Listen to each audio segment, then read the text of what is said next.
Hey guys, how you doing? This is the Crypto Jarhead coming at you with a Revolution1 plan. Now I will make this video brief due to my phone being a little low on battery, and I'm not sure how long my reprieve from daddy duties is today. So let's go ahead and get into it. This is a plan that I came up with for Revolution1.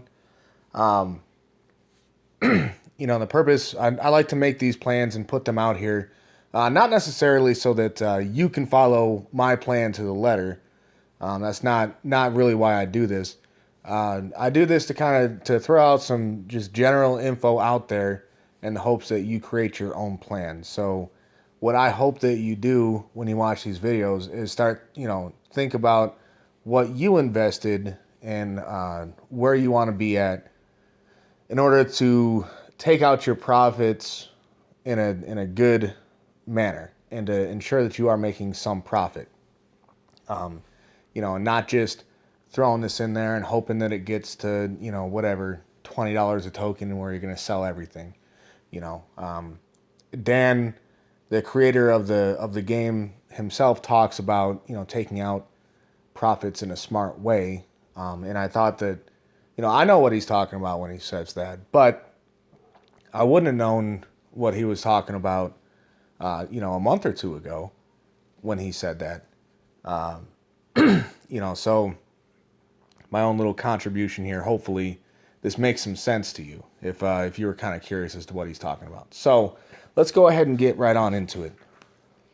I initially put in 0.6 Ethereum, and I was able to get 421 tokens. Now, at that time, it's important to note that was right around $500 at that time, maybe a little bit less, because that was when Ethereum was up. I was above, I think it was like 750, 760, somewhere around there, when I put my Ethereum in. And I am using a split wallet strategy, which, if you don't know, you open up a second MetaMask account, and you split your tokens evenly into each account. And what you're going to do is you're going to withdraw all the dividends. You never hit that replay button. You withdraw every single dividend, and you'll send the dividends from account A over to account B, and then you will buy more tokens if you want to reinvest from account B using account A's masternode. Or what you can do is send the dividends from account A straight to Coinbase and cash that back out for fiat, whereas the dividends from account B are used to purchase more Rev1 tokens using account A's masternode. Either way you want to splice it, that's your business, and what you do is your choice. Personally, what I am doing is I'm pulling out half of my dividends and setting them aside, and I'm not reinvesting 100%. I'm reinvesting some. I'm slowly accumulating more of these tokens, but I'm also holding dividends for myself and taking out my profit from dividends for now. So what I want to do is I want to hold and wait until the price hits around $6 a token, right? Now, when that's going to happen is really anybody's guess. It depends on the price of Ethereum. It depends on how much Ethereum is in the contract, because if Ethereum jumps up, if Ethereum quadruples in price by the time I wake up tomorrow, then the tokens will already be worth very, very close to $6, and we would still have somewhere around 3 Ethereum in there.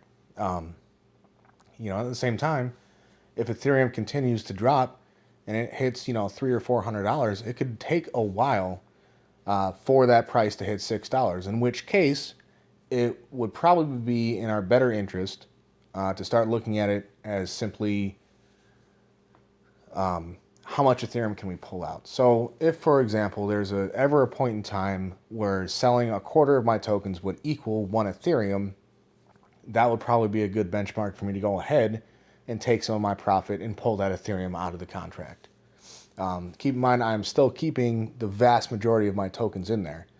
And I'm saying to sell 105 because that is 25% of my original tokens. I'm going to save the rest of the tokens for the back end. So if I sell them for $6, I'll have gotten $630 worth of Ethereum back out of the contract. So I'm already in the profit.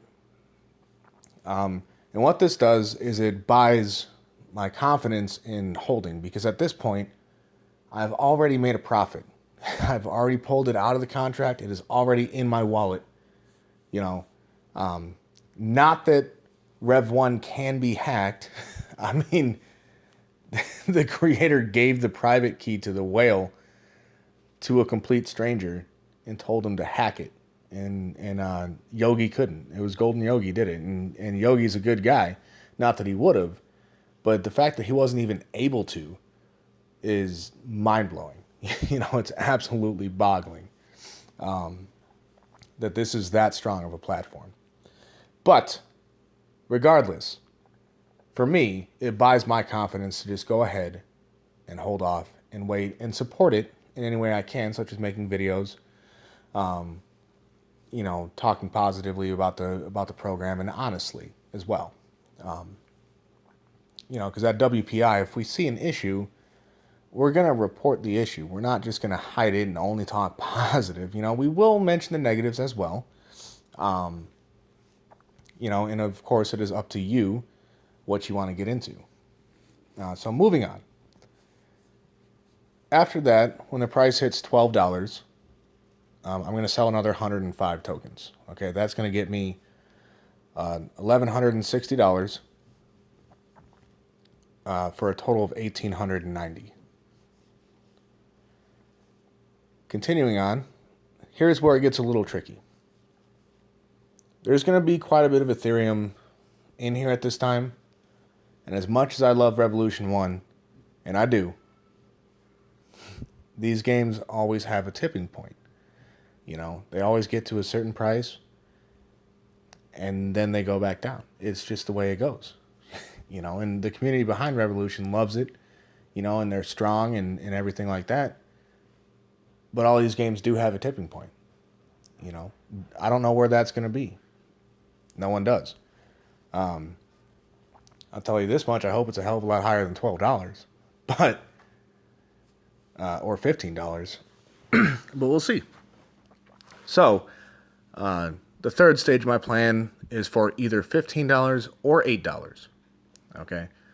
So if it gets up to 12 and I sell a quarter and it's, kind of fizzles out and then drops down to $8 over the course of a week, I'm going to go ahead and sell the balance of my tokens minus 100. So I'll keep 50 in each account. And keep in mind, I don't know how much that's going to be right now because I am reinvesting some of my dividends and getting more tokens. If I hadn't done that, I could tell you it would be 110. 110 tokens, 111 would be what I'm selling at this point to keep 100 tokens in there. So what that's going to give me is if the price is $15 and that's when I sell, I'll have, and I'm guessing that my max tokens at that point that I'm able to sell while still keeping 100 would be around 150. So it would be, I'm selling at that point for anywhere from $1,650 to $2,250 for the $15 price point, or a low of $880 to $1,200. And what am I going to do with that last 100 Rev1 tokens? Nothing. I'm just going to let them sit there and generate dividends for me. And that will be their purpose from that point out. Unless the token price hits something ridiculous like $50, and then I'm going to be honest with you, that's another $5,000 in my pocket. I'm probably going to take at least half of that, if not more. I might just sell one of the wallets. Just, okay, I only have one wallet left, so that way I have a foot in the program. I've got a reason to check in on it. I've got some dividends coming my way. So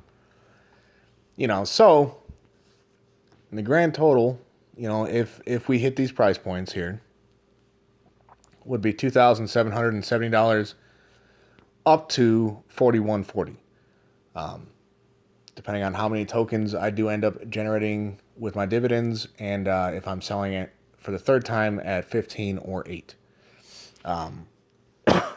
Now keep in mind that's minus that 100 tokens I keep in reserve.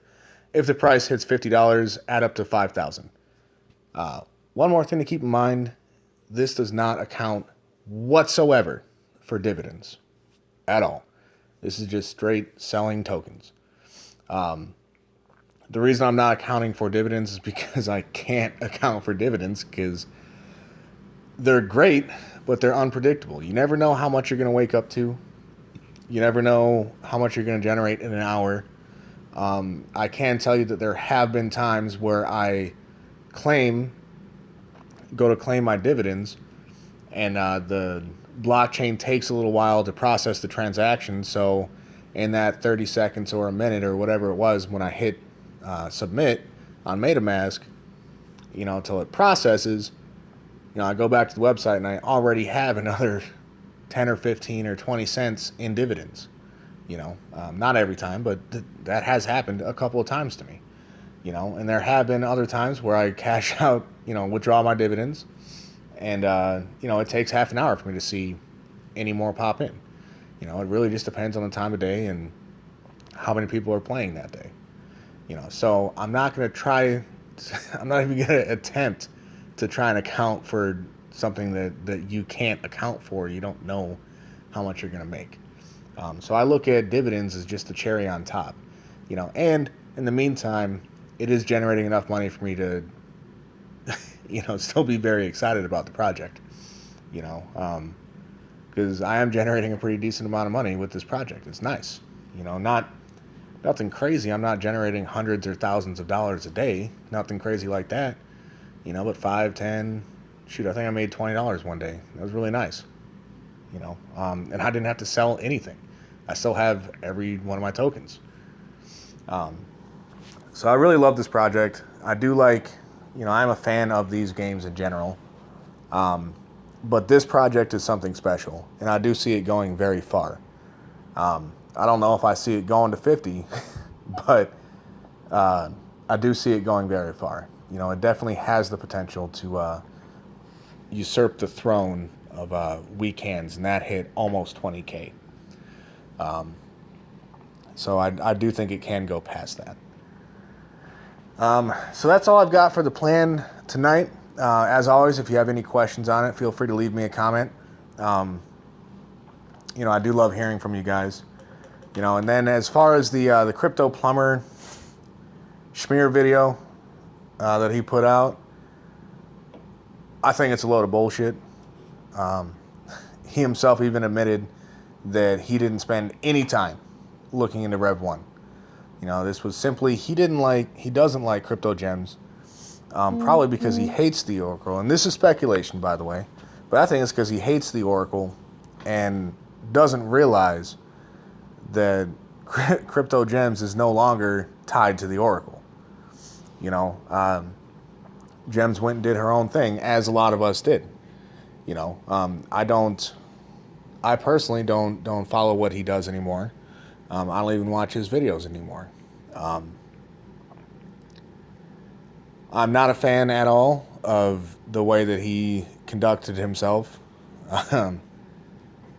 Especially when some of his darker dealings came to light. It's just not something I can really support as a man. However, I don't hate the guy, and I don't regret the time I spent watching his videos, because I did learn a lot, mainly in what not to do. But more importantly, I met a lot of great people. I wouldn't even know who Gems was if it wasn't for the Oracle. I may or may not have ever run across Country Boy and My TDN, and Medic and all these other guys. They're just great guys. There's so many of them. I know I'm going to forget a lot of them, but Pace Car Mike is another good one.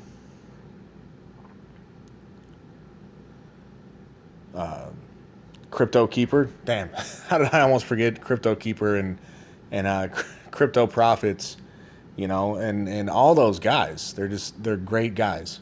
Mike Michaels,